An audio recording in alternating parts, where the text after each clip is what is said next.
Next question, Gary. Dane, with the trees in Northern California, agriculture, trees in our yards, these trees are being harmed, tremendously harmed. I have a feeling that some of the agriculture people are going to the colleges, UC Davis, to start seeing what's wrong with their trees. A lot of what's happening is these particles are hitting the trees and they're weakening the trees, and then other diseases or other situations hit the trees, and that's where our trees are being tremendously harmed. You're exactly right. My father was an arborist. I know a bit about trees. And it's a multitude of factors affecting the trees. And here's where we have the problem again. I was just in the field about 3 months ago with congressional reps and USDA scientists looking at a hillside of trees that has just flashed out stone dead. And looking at one of the USDA scientists whom I know, I asked if he saw any forest decline. And staring at a hillside of dead trees, he said no. And I walked away at that point. How do you call day, night, black, white, up, down, with a straight face? How do you look yourself in the mirror? And that's what we're up against. They want to go to work at 8, come home at 5, and pretend nothing's wrong. And that's their job. Make no mistake about it. That's the job of so many of these federal agencies, and there's a lot of good people in these agencies, I don't want to deny that, but they are beaten down. I know a fish and game biologist I just met with 2 weeks ago again. Every time she opens her mouth, she says the hammer lowers on her immediately. And I would ask the rest of the people who are lowering the hammer, how long do you think you're going to survive when the trees are dying by the day? When we have an aquatic insect life decline in Shasta-Siskiyou County, as measured by Forest Service biologists, aquatic insect life decline of 90%. 90 in 10 years. That's a virtual crash.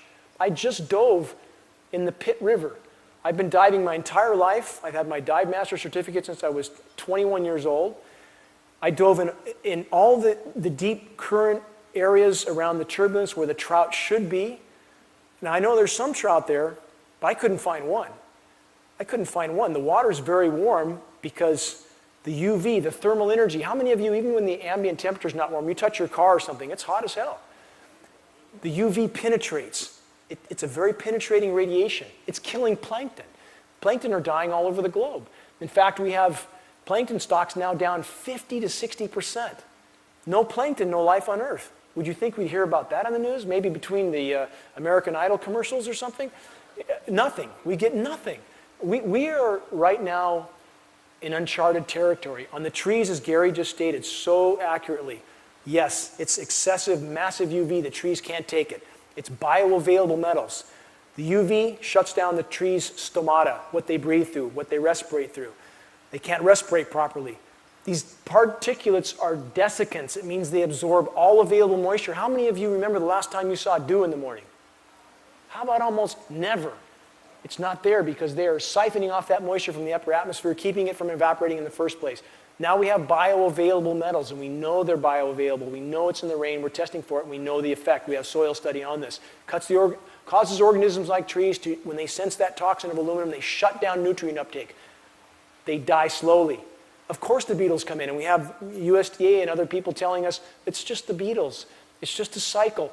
This is no more a natural cycle than if it would be like, again, I've used a few examples, but one is if you walked up to somebody and shot him in the head and said, oh, it wasn't me, they died of a heart attack right before I shot him. Well, how can you make that argument? How can you call that natural? It's not natural. There's nothing natural about covering the sky with, let me give you a figure on this. Internationally recognized, he's the most internationally recognized geoengineer, David Keith. And I had a confrontation with him at a science conference in 2010.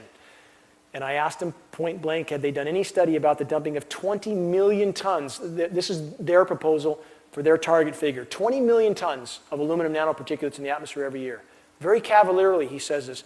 And I asked him, had they done any study of human respiratory effects, environmental toxicity? And he tried to dodge the question by more or less, I'm paraphrasing, saying that, well, there's a lot of junk in the air anyway.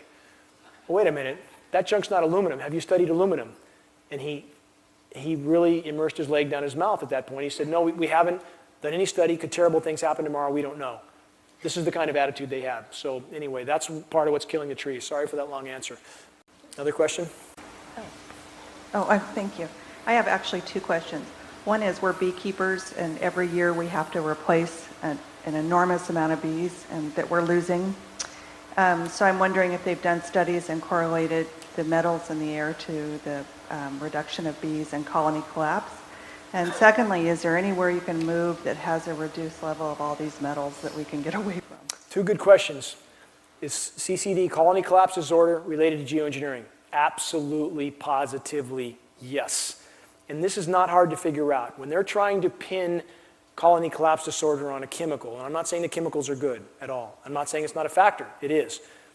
And that's important to remember in all these equations. It's not a this or a that. It's a this and that and a whole bunch of other things. But if it was just the chemicals, why are the bees just as dead 1,000 miles into the wilderness? Why is that? There's obviously a bigger factor. So it's when, and there's a number of factors with that bigger factor. Yes, we have a completely altered light wavelength form, for one. As you fill the atmosphere with these particulates, it alters the light wavelength form. That affects photosynthesis, that affects growth, flowers, pollens. Two, you have fungal issues. Colony collapse disorder is related to fungal issues. As you saturate the atmosphere with particulates, you kill beneficial microbes from the clouds to the ground. When you kill those microbes, what happens? Fungus takes off. What happens in the human body? When you take an antibiotic, what happens? Fungal growth. You kill the beneficial microorganisms. So now you have fungal issues entering the equation. Now you have RF frequency. As they saturate the atmosphere with these particulates, they're also bombarding the atmosphere with massively powerful RF frequency transmitters, as I laid out. That has a huge effect on the bees as well. It's everything. And on that species extinction rate I mentioned of 200 plus species of plant and animal going extinct every single day, 70 to 80% of that is fungally related. 70 to 80%. Fungal encroachment is very slow and insidious. So as you tilt the whole system off scale, it starts to spiral out of control faster and faster. And I've tried to reach one of the head bee people in the whole country. You can't fill a cup that's already full. A lot of people in academia think they know everything because their peer-reviewed, establishment-ordained manual says so. This is why I published an article called "The PhDs Are Ruining the World," because they're trained to look at science as what their textbook says it is, not to think out of the box, not to question anything. So you can't tell many of these people much. There are exceptions, but many times, if it's not in their textbook, it's not a reality. So this is something we have to hurdle. We have to face the obvious here. And yes, absolutely related. Absolutely the biggest cause, in my opinion, of colony collapse disorder, because everything affects it. The bioavailable metals, the fungal issues, the UV, which is hugely harmful to the bees, hugely harmful, kills terrestrial insects. By the way, also terrestrial insect decline, not just aquatic insect, but terrestrial land insect decline in Shasta-Siskiyou County by Forest Service measurements, 90% decline. How many bugs you see around your lights at night anymore? Not a lot. There's some exceptions in certain areas where conditions are different, but the bug count is down horrifically, so definitely connected. Next question. Thank you for your presentation. I'm a pool and spa guy. I test water in pools all the time. Over the last 30 years, I have seen a change in the way water is from one week to the next. Is there a test kit that I can use that will show me what's in the water that didn't used to be? One thing we do that's easy to find out what is in the rain. The pH of the rain should be, if it's not contaminated with these metals, about 5, 6. Now on a pH scale, one full point in that scale is a magnitude of 10, just like a Richter scale. So if your pH goes from 5.6 to 6.6, you just went up 10 times. So you can test your rain with even litmus paper, which is not expensive. If you have rain that's 6.6, 6.8, I promise you it's got aluminum in it. We've tested again and again and again. It's the only thing that can drive it up that fast. So that's an easy way to tell if there's metal in there. As far as determining the actual metal counts, we like to use Basic Lab, and Basic has given us good tests so far. But here's what else we've seen. This is the way they hide what's in the water. California State Water Quality quit testing for aluminum in 2002. Why is that? Fish and Game stopped testing for aluminum in their runoff. Why is that? They test for 130 elements, but suddenly they don't test for aluminum. It was acknowledged about 2 months ago that Fish and Game did acknowledge there was aluminum running down their waterways. I spoke to the California State Water Quality representative who's doing the, quote, investigation on this. But she made it clear to me that they're not going to test the rain, period. Didn't even want to talk about it. Where does she think runoff comes from? I mean, this is astounding that there's just a willful effort to not find the problem, period. Also, and this is important, when people test at labs, we've seen labs in the last 2 years do this, they have radically raised their MDL, their minimum detection levels. So, what's that mean? It means that the detection level is so high that you have to find a boulder in your rain before they'll detect it. How much does that help? And this is another way to hide the problem. Just like when Fukushima went off, what did we see? Suddenly the safe level of radiation went up 10,000%. Just change the science if you're trying to hide something. Just change reality, and that's what they do. So yes, we've seen the whole aquatic environment change radically in the last 10 years especially. It's been changing slowly for as long as you stated, but the last 10 years has been particularly horrific. Thank you. Yes, thanks, Dane, for your presentation. With the artificial warming of the Arctic, I'm concerned about the methane release of the hydrates in the ocean floor. Can you touch briefly on that? Thank you, Jonathan, for bringing that up. It's very important. You know, there's so many aspects of this. Whenever I do a presentation, I don't always hit every point, but that's an extremely important point, and it's usually in my presentations. In fact, I talk about methane a lot because methane has, short of nuclear catastrophe, the greatest potential and likelihood to end all life on Earth. So, here's what's happened. As the power structure has completely altered the climate for the last 60 years at an ever-increasing level, they've done an increasing amount of damage. Now they're doing even more to try to hide that damage, which makes it even worse still. They've altered upper-level wind currents. That's altered ocean currents. Now we have warm water pumping into the Arctic. That's thawing methane on the sea floor, methane hydrate. Many of you have seen the Bermuda Triangle stories, ship sinkings. This is methane release.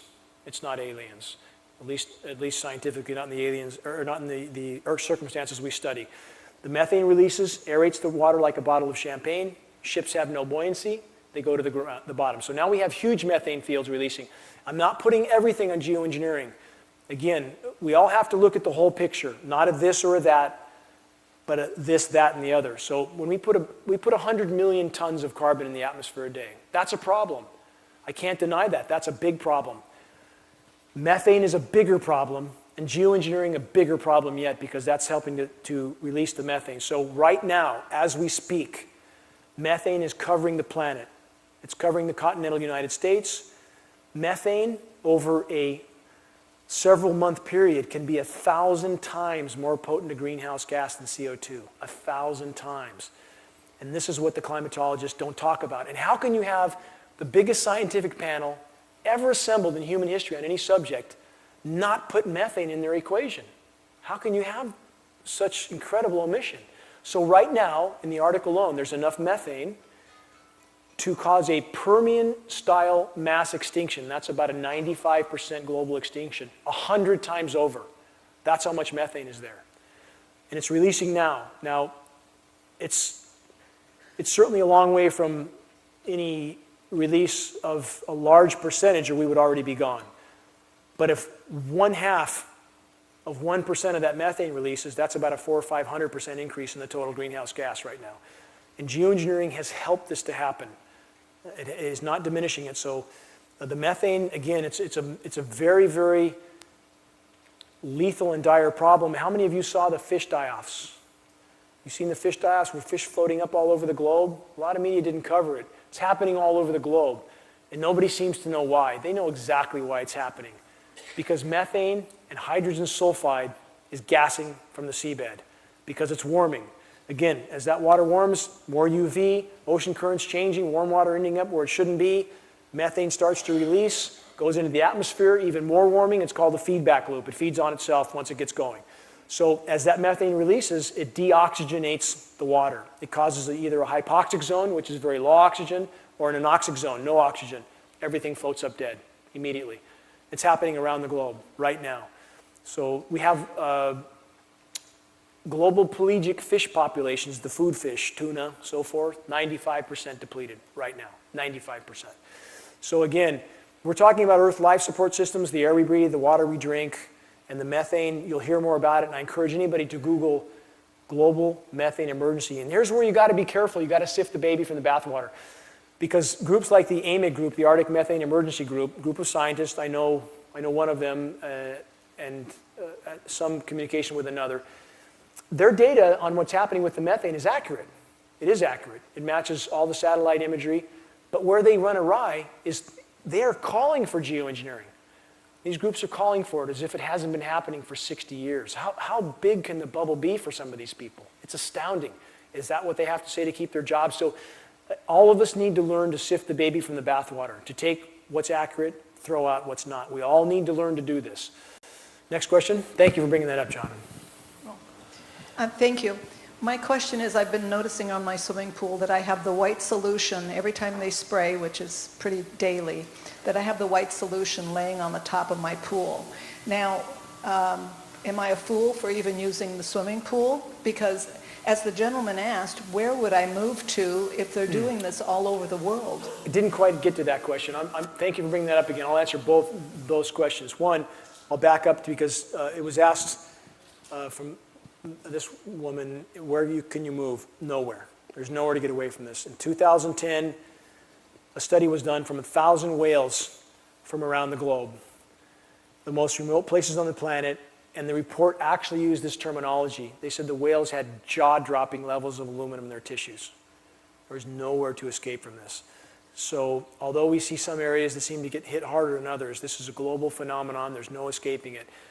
On what you see on the surface of your water, when we first really started to see this phenomenon, it's almost like a glittery crust if the wind pushes it to one side. And I remember the first time I really saw this, I thought, there can't be that much metal there. And I took samples, took it to the lab, and the figures were absolutely staggering. It was exactly what it appeared to be. And my pond doesn't touch soil. It's got $20,000 worth of pond liner, 2 layers thick, to make sure we have no contact with soil. It's coming from the air, period. So there is that much metal. And think about how much metal it takes to change soil pH 10 to 12 times toward alkaline. And we know we have pH changes that significant in Shasta County. It takes a lot of metal to do that. So that it is metal you're seeing, and there is nowhere to hide. I can answer those two easily. Another question, Sally. Yeah, Dane, part of the geoengineering is a large piece of the Agenda 21 puzzle, particularly causing drought and fire. Could you address that a little bit? Yes, it can't not be. Here again, the fires, as Sally correctly brought up, as they do what they're doing, the forests are burning obviously because they're dying. So instead of the forests absorbing carbon, becoming a carbon sink, which they're supposed to do, and emitting oxygen, the forests are dying. So now they're a carbon source instead of a carbon sink. Siberia started to burn in April of this year. Siberia is normally frozen until mid-June. There were fire fronts 200 miles wide in Siberia. Siberia lost 100 million acres of forest a year and a half ago. We don't have any more recent figures than that. In 1 year, 100 million acres. Try to imagine how much land that is. So geoengineering is really a direct causal factor for the forest die-off because of the intense UV, the drought situation, and the toxic soils, everything we've been over. So again, that's yet one more factor which geoengineering is sucking the noose around our neck. In regard to Agenda 21, in the case of California, I wish I could make the argument that California was just a climate sacrifice zone, which means for whatever they're trying to do for the common good, we just get thrown under the bus. But that's not the case. There's more to it. I've studied this issue too long in California because they diminish our rain every single time. Even when monsoonal flows come up from the southwest, we can see the aircraft over the top of the individual thunderheads. Many of you who've been around thunderheads, the convective clouds, your whole life, they used to rise up very clearly in the sky, bright and defined.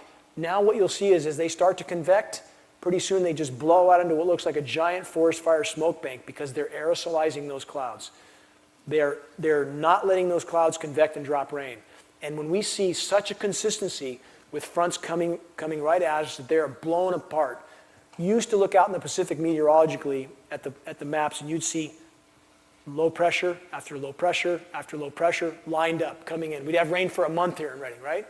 We see them on the radar blowing these systems apart. completely blowing them apart again and again and again. You can't not reach the point where you realize there's intent here. And as Sally just brought up, then you see water rights being chased, control being exercised because the water's cut off. There's a lot more playing out here. These programs are not for the common good in any way, shape, or form. I think it's impossible to separate this from Agenda 21. They're joined at the hip. So this is what amounts to weather warfare against the American population. And weather warfare is very real, by the way. It's being exercised against countries around the globe. 2010, Pakistan showed resistance to U.S. policy and got slaughtered with flooding. 20% of their country underwater almost immediately. And other examples I've given in the past, Thailand, same thing, refused the U.S. an air base for weather modification. They got slaughtered, record flooding. We see some other very interesting phenomena. A lot of you probably saw Cyclone Haiyan that hit the Philippines last year, intensified incredibly anomalously right before it hit, cut a swath through the Philippines, wiped them out. The U.S. showed up under humanitarian pretext, and now they're building bases there. We see Hurricane Sandy. I'm sure all of you remember Hurricane Sandy. How could they know that that hurricane would take a completely unprecedented 90-degree westerly turn a week out? How could they know that? They could not possibly meteorologically know that such an unprecedented event would happen. Why would they hit the U.S. coast? Why would they hit their own population? Because one, we have to realize those running the show here, it all goes back to the central banks. People always ask, where's the money coming from? It's coming from the central banks that's propping up the stock market, that's artificially greasing the wheels all over. That's why we can't get any word out. Because the funding all comes from the same place. Where does California's $40, $50 billion yearly deficit go?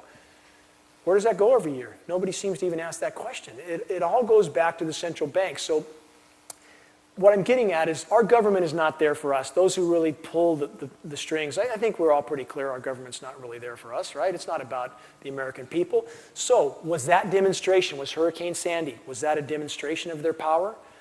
Were there perhaps some political elected officials that maybe were thinking this wasn't really a good thing, geoengineering, and was that a shot across their bow? I don't know. But I can tell you, meteorologically speaking, that storm was engineered. And anybody who says otherwise, you'll have meteorologists, even our local meteorologist, Mr. Mike Kruger, who said, he told an activist that anybody who thinks this is going on probably believes in a flat earth. How does a guy like that in a position like that, when you have mountains of study, when you have congressional documents, UN documents, 150 patents, you have statements by the U.S. military, the desire to own the weather. We have so much data, I don't even know where to start. And yet he won't debate the issue. He won't talk about facts. Reading Radio tried to get him or 6 other meteorologists to debate me, fact for fact. Nobody accepted. They won't debate fact for fact because they have nothing to stand on. They're simply making a decision that they feel is protecting their employment, and it's not okay. It's not okay for someone like Mike Kruger to try to marginalize an issue that's poisoning my children or your children. It's not okay. And these people need to be held accountable. They need to be questioned and put in the spotlight and asked to defend their position. If they're using their official position to marginalize an issue of such gravity, that's not okay. If air quality is using their position to marginalize an issue of this gravity and thus forcing us to breathe this stuff in every day and we all pretend it's not happening, that's not okay either. If all of us stand together, united, and say we're not going to take no for an answer for investigating this, acknowledging this issue. It's not a matter of investigation. The facts are there. We have the test. It needs to be acknowledged. And we know that the Air Quality Board or Shasta County Board of Supervisors can't stop this. We know that. I made that clear to Pam Giacomini, and she was very cordial to me and very nice, and I have to give her the credit due for that. She helped get this put on the board. But I made it clear to her also that we're not asking for them to try to stop this. We absolutely know they couldn't possibly begin to do that, but they do have a job to disclose it. I think we all agree on that. If we're being exposed to this and they know it and their air quality is helping to hide this, that's not okay. So I'm sorry that's a long answer, but you can understand my passion when I have to watch my kids cough and hack from this, and I know what they're breathing, I know what it's doing to any chance for their future. It's hard not to feel passionate about this. Forgive me. Next question. I don't know which side we're on here. Hi. Hi. Okay, our agronomist findings on our wheat crops, they've been chemically burned and we can't figure out why, and we're finding these aluminums or these heavy metals in our crops. Can we take our findings to the insurance companies and maybe the insurance companies sue whoever's responsible for it and make that, would that bring it to light? This is a great question, and that's the kind of that's the kind of thinking that will help get something done here. Insurance companies are being slaughtered from this. You said you saw your plants chemically burned, right? Now, did this happen? Entire wheat crops. Okay, here's what we've seen. This is another huge factor that I haven't touched on yet.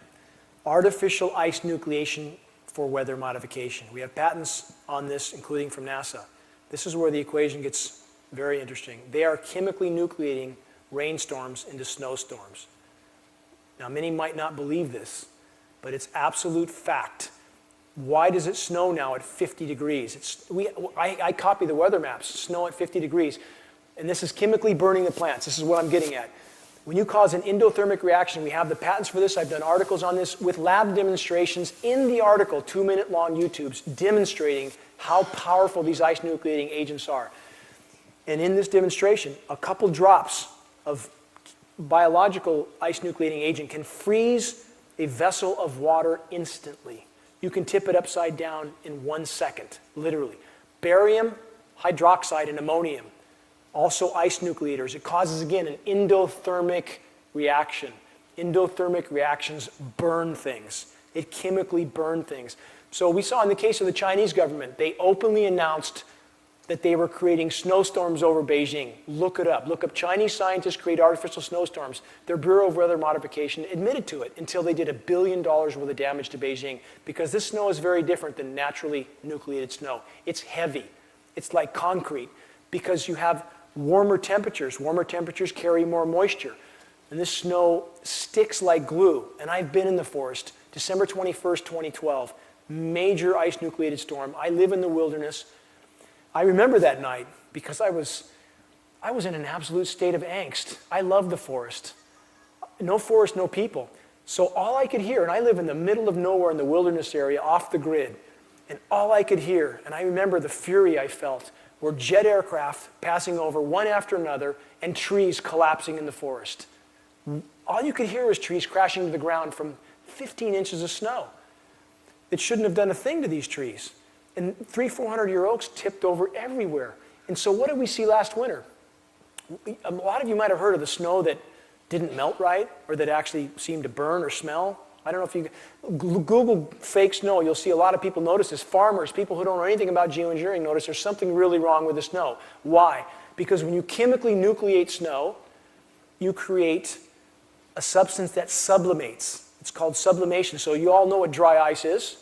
Converts from a solid to a gas without ever becoming a liquid. And that characteristic starts to happen with artificially nucleated snow. And we've tested the snow here, and it's full of the same elements that we know are in geoengineering patents. So what did we see with the snowstorms? We had snowstorms last year, one after another, and the Weather Channel theatrically names them because they want this to seem like a very big winter event. They talked about the ferocious winter, blah, blah, blah. Well, how do you have winter storms one after another with moisture right off the Gulf of Mexico? Since when do you have winter storms coming off the Gulf of Mexico? And here's what you saw every single time. Same jet stream pattern, pumping the air up through Alaska, cooling it down, back to the Gulf, picking up moisture, and you saw an ice storm. Ice storms used to be a rarity. Now it's the norm. So you have warm water coming in, 45, 48 degrees. They ice nucleate the hell out of it. You have a big band of frozen precipitation or ice storm before it becomes the cold side of the storm. So now every storm, according to the Weather Channel, we have a warm side to the storm and a cold side to the storm. Well, since when? Since when? And these ice storms do horrific damage, and that's another form of weather warfare. Slovenia was slaughtered when they refused to sign on to an EU slavery agreement. A 6-inch ice storm, 6-inch ice storm, it's never happened before, wiped out their country, ice nucleated material. A bigger example. How many of you remember the 100,000 cattle that died in South Dakota last year? Anybody remember that? I did a full article on that called Engineered Snowstorms Begin Again. Does logic kick in? How could you have 100,000 cattle die from a winter snowstorm on the 6th of October?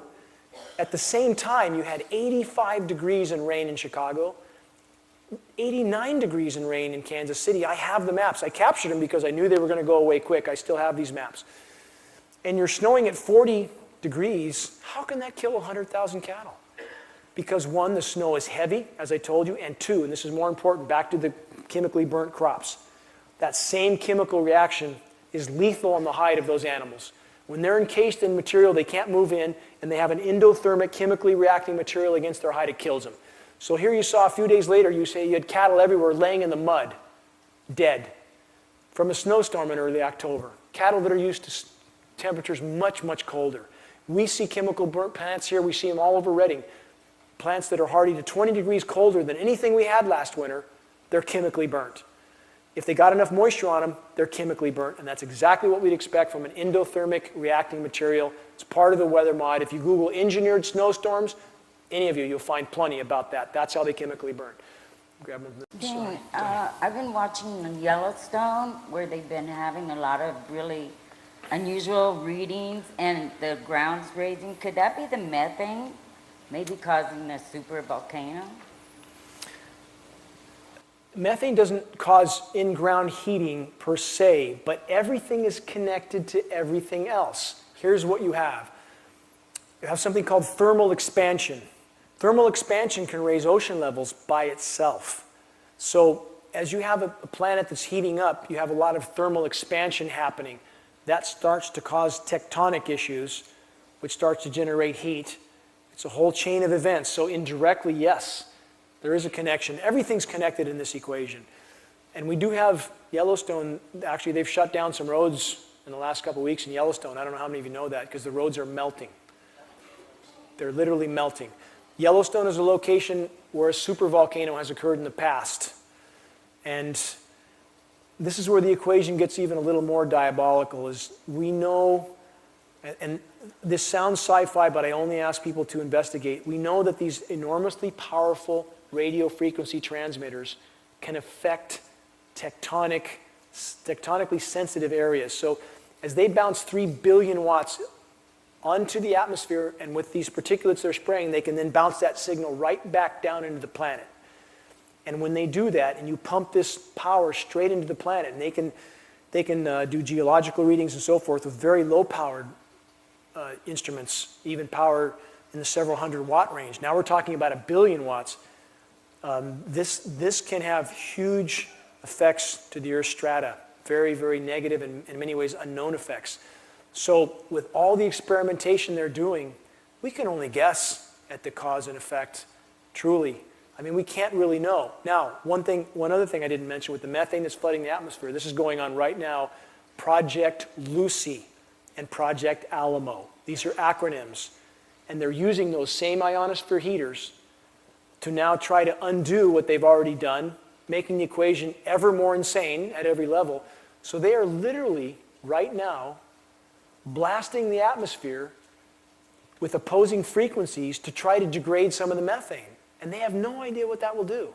And this is going on right now. You can Google Project Lucy. So nobody asks us. It's just like the nuclear weapons. Did anybody ask? They went to the South Seas and just took islands, set up huge experiments. Anybody who's ever seen the movie Trinity about the nuclear detonations, it's so sobering. 185 fully functional warships. They're like kids, again, kids in a sandbox. Let's set them all up and let's blow it up and see what happens. And that's the same mentality you have right now, literally.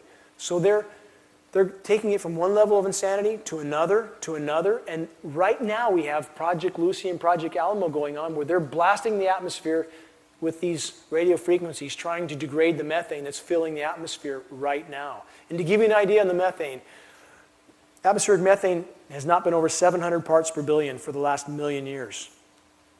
1,000,000 years, no higher than that. There's some readings on parts of the planet, the methane has gone up nearly 1,000 parts per billion in a year.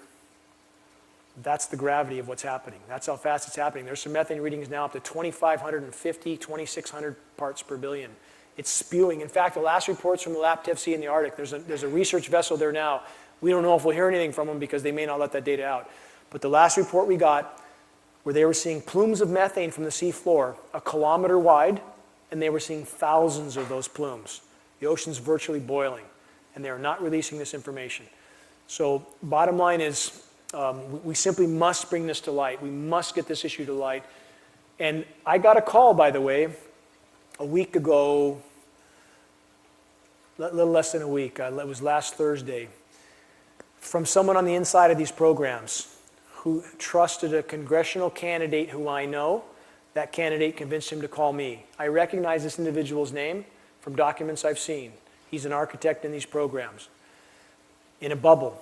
Had no idea the kind of cataclysm that was happening on the ground. And this man, to his credit, he wants to remain anonymous, but to his credit, he listened. And he's looking at data we're passing on right now. But it's that sort of mentality that you have where they don't look at the consequences of what they're doing, just like the nuclear detonations.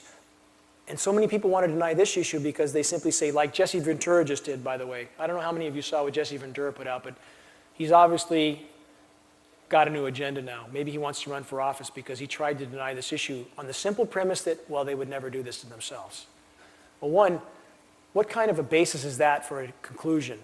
And two, we're talking about the same power structure that has built enough nuclear weaponry to mathematically destroy life on Earth 12,000 times over. Well, they did that to themselves. I don't know how we're going to get out of that one. And also, on the nuclear issue, we have 3 reactors in total meltdown in Japan right now. China syndrome. Many of you know what that term means.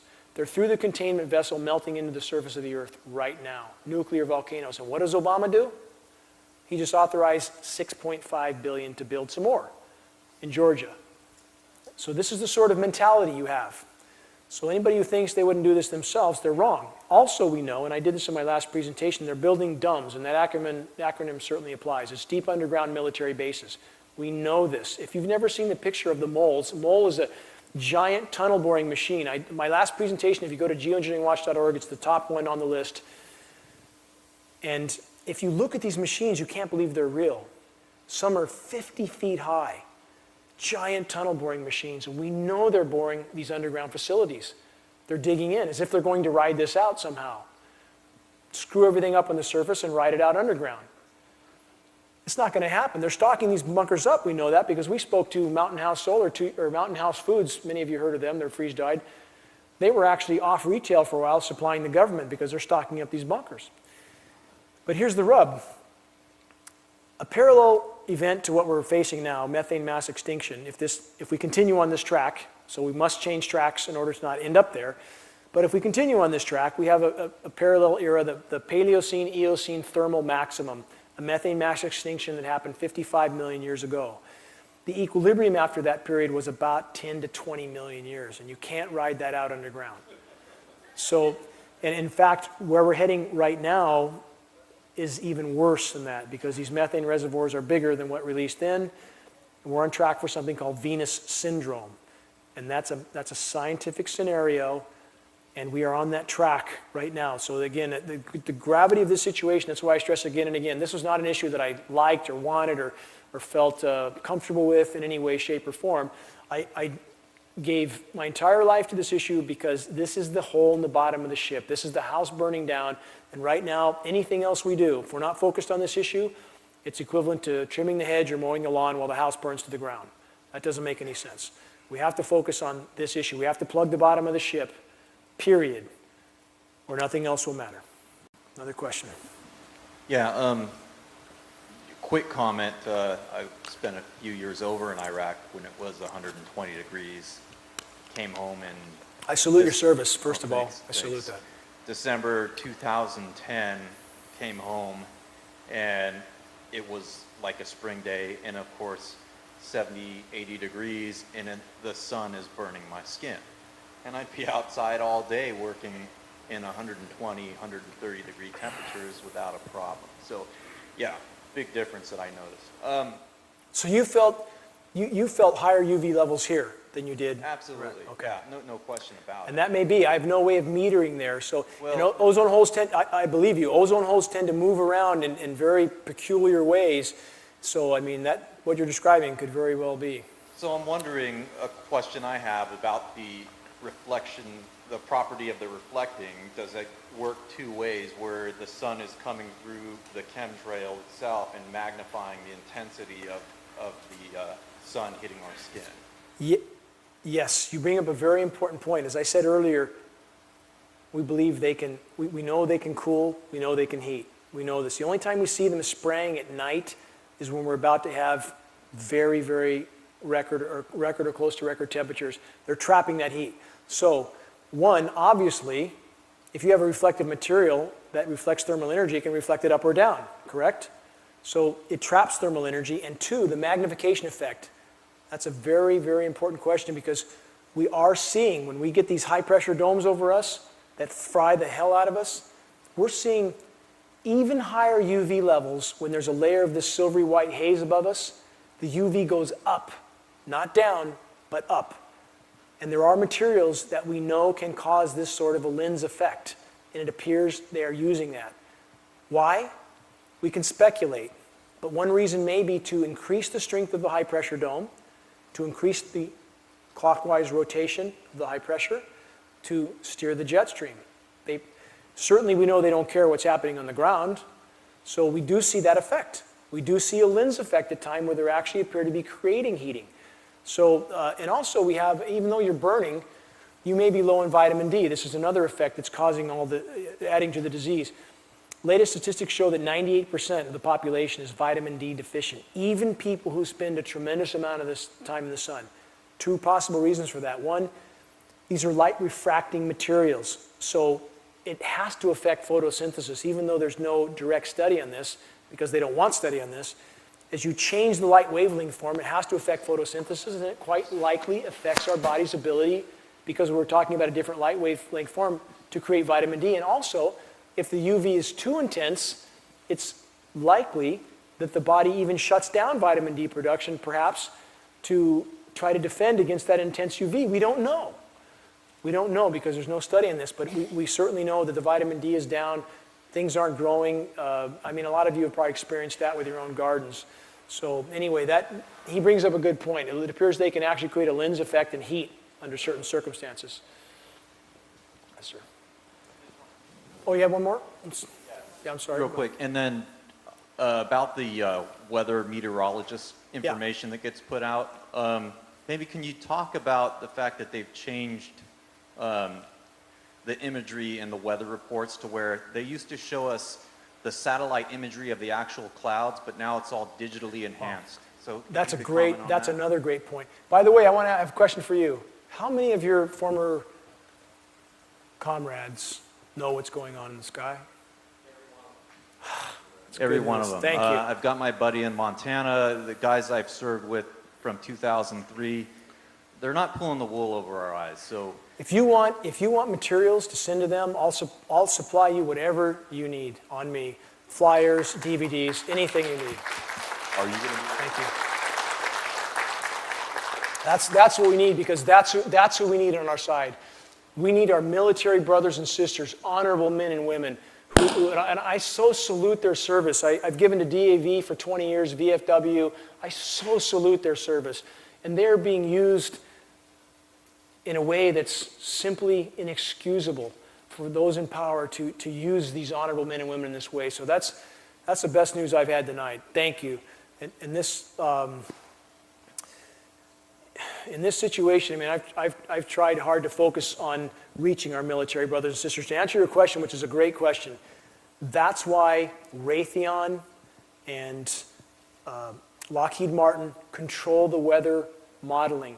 That's why Rothschilds owns the Weather Channel. The Rothschilds. Think about that. They have to control the message. They have to tell you that. I saw them spend 10 minutes trying to explain why it's snowing at 50 degrees. Why winter storms now have a warm and a cold side. And to see these guys lie, I don't care what paycheck they get. How does a man stand up there and lie? I don't understand that at all. I really don't. And the kind of spineless people that are involved in helping to hide this crime, they need to be considered accessories to the crime. So we see exactly what he described, the altering of weather maps, and once in a while you'll see a huge RF frequency donut appear on a meteorological map. And I've seen Weather Channel meteorologists pretend it's not there. It's as obvious as hell a giant donut appears from a radio frequency signal, and they pretend it's not there. So we've seen Weather Channel change their maps because the areas they were spraying were very visible until about a year ago. And now they've changed those maps so they can screen out whatever they want. And we have film footage of a weatherman stating that, telling us on the air live that what we were seeing was not rain, it was materials the military was putting in the air. And he explained even on the air that we can filter all that out if we want to. Well, that's nice. I mean, where does the truth come into this picture? So what you're saying is exactly right. They're controlling the message, they're controlling the meteorological maps, and now on the UV issue, by the way, that I just mentioned, that now we have some disclosure from NASA a week ago that's shocking a lot of people. What happened immediately? Suddenly there's a big push by global powers centering in the EU to form a worldwide UV data processing center. That's nothing but a filter to hide the truth. That's all that is. We want to control the data. We'll tell you what the UV is. That's how they hide everything. So anyway, that's a great point. So know that the data you're looking at from official sources is nothing more than fictitious sources. And I've been in high-level EPA meetings in Sacramento. In fact, 5 top, Deborah Whitman's here, who really helped arrange that meeting. She was with me at that meeting. And we were basically told to our face the system is rigged, that they test for combustion particulates only, the rest of the sample goes out the window. There again, what's that agency doing? Just like the weather people? They're there to hide the truth, period. Keep that in mind. Thank you for those questions. Thank you for your service. And please don't leave without me getting an address or something. I can supply you with materials. Thank you. Yes, sir.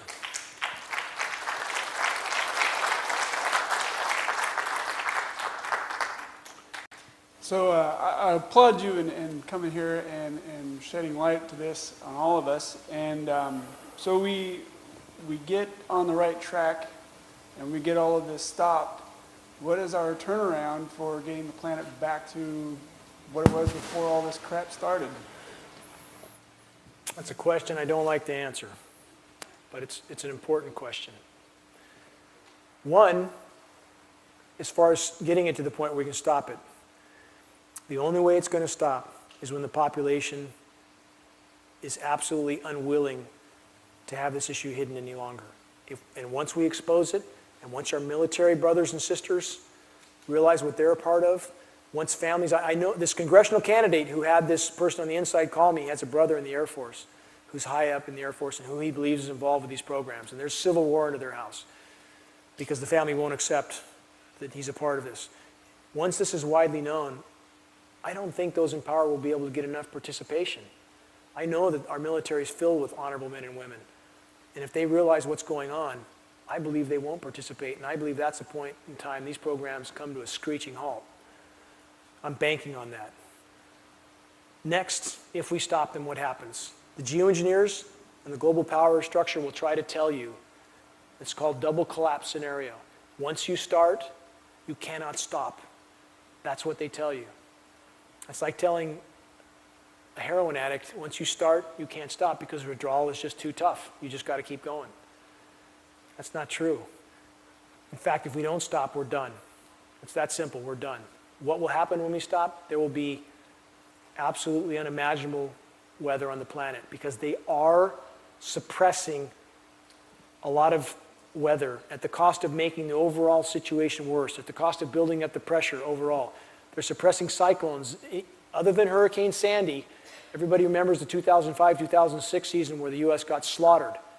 2006, even according to the Discovery Channel, the U.S. reinstituted its hurricane suppression program, and we can see them on radar knocking these hurricanes out. We have patents. One patent called a substance called Dynamat. It literally takes the convection down completely. We know they're using this material. We can see them blowing these cyclones apart. If a cyclone's heading for Cuba or Haiti, they let it go. But if it's heading for the U.S. mainland, they'll spray it down. Even Hurricane Sandy, even though that appeared to have been steered, and we have even the HARP signals to prove that, by the way. There's technology that can show where these RF frequencies are strongest, and we saw the HARP signature all over that hurricane. But we also saw the aerosolized Hurricane Sandy. We can see it on the radar because Hurricane Sandy had a low pressure center of 940 millibars, very powerful storm, 1,000-mile circulation. It should have been a Cat 3 or Cat 4. So that was a measured blow. So they can suppress the planet's attempts to try to cool itself, and that's what they're doing. We had less tornadoes this year. I don't know how many of you know that. It started out to be a record low year for tornadoes because when you put this white canopy, how many of you seen when the storms come through? If there's a break in the clouds, you don't see the sun shining through. You just see more white. You don't see the sun shining through anymore. You don't because there's a canopy of white over the top. Same thing with the tornado development. That stops convection. That reduces the tornado count overall, but at what cost? The planet can't cool itself. So the bottom line is, if we don't allow the planet to start releasing that heat, it's all building up, and it's going to be that much worse of a backlash. Will the planet return to what we've known if they stopped? No. Too much damage has been done to return to the planet we have known. Could the planet still support life? Yes. It did. The planet's been through so much. I don't think all of us here would certainly revere the miraculous planet that we live on. It was created to a degree that it's hard to even comprehend the life support systems of planet Earth. How do you comprehend that? And the planet has always sustained life through whatever has happened until man tried to play God with the planet. So based on the data we have, no, the planet will not return to what we've known in any time frame that matters to us. But it could definitely support life. And in fact, the data we have for the Western US, let's look at a previous era, Pliocene epoch, 5.2 million years ago, the carbon count was 25% higher than today. And was the Western US a droughted out dust bowl? No, it was lush because they weren't blocking the rainfall. It rained a lot. Carbon-laden rain, and what did that do to the forest? It stimulated the forest. That's how the planet responds. When it begins to heat, you have more rain. For every degree of warming Fahrenheit, you have 7% more moisture in the atmosphere. That's a lot. It should be raining a lot more now, not less. And globally, the rainfall is down. You have deluge in certain areas, but it's down. And the laws of physics say it can't be down unless there's something in this equation that shouldn't be there, and that's geoengineering. So the planet would immediately try to regain equilibrium, and there will be horrific weather, but it must be allowed to happen. It must be allowed to happen, or the planet won't make it much longer. How can you put chains and shackles around someone and throw them in the water and expect them to swim? They can't. How can the planet support life when it's in a straitjacket of climate engineering? It can't. It can't. So no, the planet won't return to what we've known, but it could still support life. And that's what we have to look at. That's what we have to strive for. So. We'll take maybe 2 more questions, okay? I know that the geoengineering is going all over the world, so I know that everyone is being affected. But we were talking politically about different... If you can hold 1 second, anybody who leaves, if you guys take a tape with you, please. If you want a DVD, just grab one, okay? Sorry about that. So you had mentioned earlier about different countries not complying. And so and then they got devastated either by a tornado or rain or whatever. So I would like to know if California has done something politically incorrect to receive such lack of rain and such disrespect. Maybe. How about when, I'm just using this as an example, but everybody who wants to start the state of Jefferson, and I think it's commendable what you're doing, but what if this, let's just look at an example. What if you got that done, and I hope you do, and they cut your water off so you can't even survive? There's a lot of methods of control that are very indirect, and that's why weather modification has always been the weapon of choice. They can win a war and nobody even knows they fired a shot. Let's go back further. African countries, droughted out for decades, and you have US boots on the ground in all of them. And we know meteorologically these programs were going on. It appears to be a direct cause and effect. We had record drought in Syria before that situation blew up. When a population becomes desperate, they're much more volatile, much easier to start chaos in a country. Iran, same thing. Doesn't matter what you think of Iran or their political views or religious views, doesn't matter. The point is, their meteorologists know this was happening. They've been on the floor of the UN. Multiple times, the president and vice president saying our country's being droughted out by these weather modification programs from the NATO countries. And it's not just the NATO countries, Russia and China are at it too. They're absolutely at it. How many remember the Olympics? China said, don't worry, it won't rain. Anybody remember that?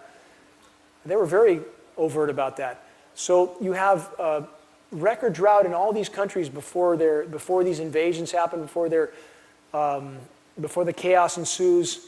And quite simply, the degree to which this is happening, we can't know exactly in a defined sense who's doing what to who, because once you start affecting the whole system, the whole thing starts to spin out of control. It's like weather whack-a-mole, a tug-of-war between competing nations, and it's the epitome of human insanity.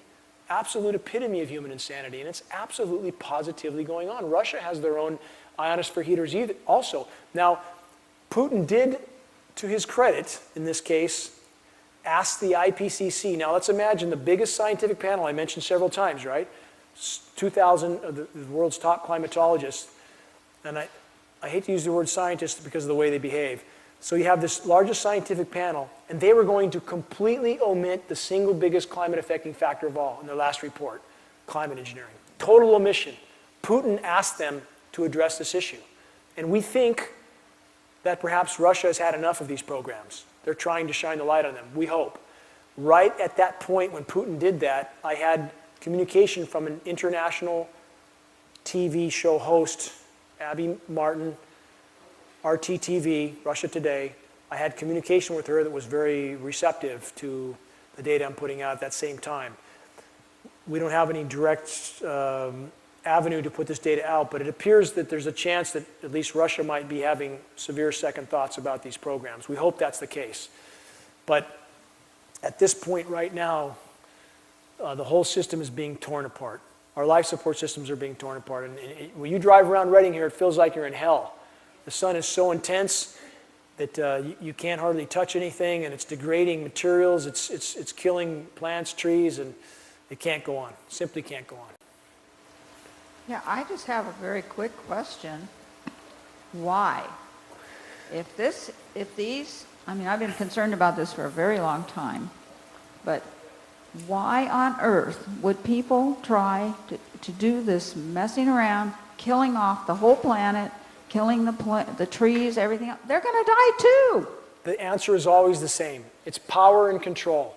It always comes down to power and control. So we look at these programs in their inception in the late 40s on the larger scale. They were weather weapons. We had weather weaponry in Vietnam, well publicized, Project Popeye. Very successful in the sense the military looks at it. So it comes down to power and control, always. And you must also remember what I said earlier. Let's look at the same mentality that has built enough nuclear weaponry to exterminate the world 12,000 times over, the same power structure that we have nuclear meltdown in Japan right now that may kill us all. It's that serious. And yet they're building more nuclear plants. So we're not dealing with sanity. Right now, while we should be focused on how to save our planet's life support system, what are we doing? Again, building more nuke plants, more aircraft carriers. I just heard there are 24 or 2,500 F-35s, I think, what they're building. It's like a $300 or $400 million fighter. We need 2,500 more of those while the planet's descending to a state that it won't support life. There's no sanity in this equation. So the bottom line is it comes down to power and control, and those at the top are not clinically sane. And I stress this, 4% of society is psychopathic. That's a statistical fact. That percentage always ends up in power, always. And what's the common thread? And I've read a lot about this as well. The common thread with various forms of psychosis, like psychopathic people, is a near total lack of comprehension as to the consequences of their actions, even to themselves. This is a medical fact. That's what we're up against. And while everybody's been entertained with football games, American Idol, and iPhones, these guys have been busy. And if we don't wake up, stand up, and speak out now, we're not going to have the chance. It's that serious. And they can keep our rain. I stress, as I showed those that latest NOAA forecast that said, don't count on any rain, California. They can shut our moisture off as long as they want. I guarantee it. I've said it for 10 years. We're here now. And they have that ability. This is a 2 + 2 = 4. It's not speculation. And if any meteorologist, if Kruger or anybody else cared to have a very civil, fact-for-fact debate on the air, I'm game anytime. I've been on the air with Greenpeace's top scientist, who, if anybody who listened to that program, I think it was quite clear, he didn't know a whole lot about what was going on in the skies, and I think anybody who listened would know at the same time that he had no basis in fact with his conclusions. I've debated other quote-unquote experts on the air, and those tapes are available on geoengineeringwatch.org. I would gladly, very peacefully, civilly debate Kruger or anybody else on this issue, but they won't. At least they haven't, but I'm ready. So if you hear from Mike Kruger or Channel 7 or the Record Searchlight that we're all a bunch of nuts because Kruger says so, you know, that needs to change. We need to call them on that and say, if you're so sure about your data, step up to the plate. Step up to the plate. All right, Dane, well, you know, give this man a hand. Was that good or what? Thank you. Thank you.